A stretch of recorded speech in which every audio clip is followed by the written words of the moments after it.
Hello guys, good morning. Napunta kumbati napunta guys sa atuang buluhaton sa matag adlaw. Ni adi ay gini naabot na mi diri sa amo ang balay guys. Ang among gipaobra sa mo ang bossing nga tangkal guys. O nahuman na jud siya atop guys. Finish na lay kulang. So, sorry sa ta diring dapita guys. Mag-check ta sa ilahang gitrabaho. Then, naami ito pa silingan guys. So, manamang silingan. Oh. Mani amo ang balay guys. Wala pa na human. Then, amo ang yuta. Hinloanan pa ni siya guys. Kay, nabiyaan manggod siya namo. Kay, super ka-busy sa trabaho. Diya sa pikas guys.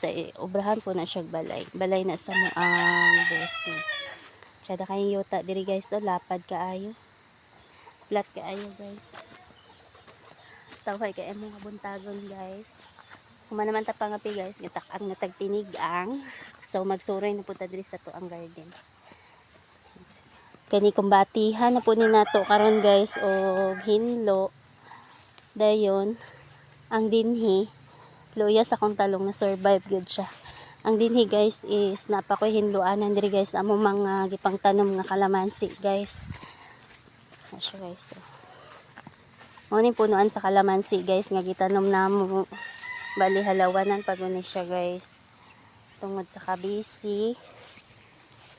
Perte kaayo kabisi kaayo guys. Libo na kaayo amo ang palibot. Kapayas guys. Laki galing. Muni among palibot guys. Dako kayong hinluanan. So nabiyaan manggod siya guys. Yan kalamansi na siya guys. Oh. Dagko na. Napo may kapayas. Kapayas po na siya magamay. Hinluanan pa ni siya guys. Ang mga sili aning gipang tanom dring dapita is nawala na jud siya guys. Asa na puro to. Basta ako gani mawala sa balay guys. Pero tiging libuna. Amo ang palibot guys.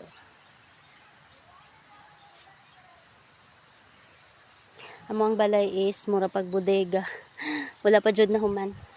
Kasi sa paguro mahumani murag next year paguro kay para makakita ta og makahunat ta guys kay wala pa tay ikahunat.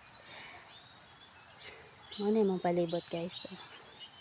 Punuan sa nara mangguro na siya guys. Oh, tsada kailan taon diri guys. Lami kay view.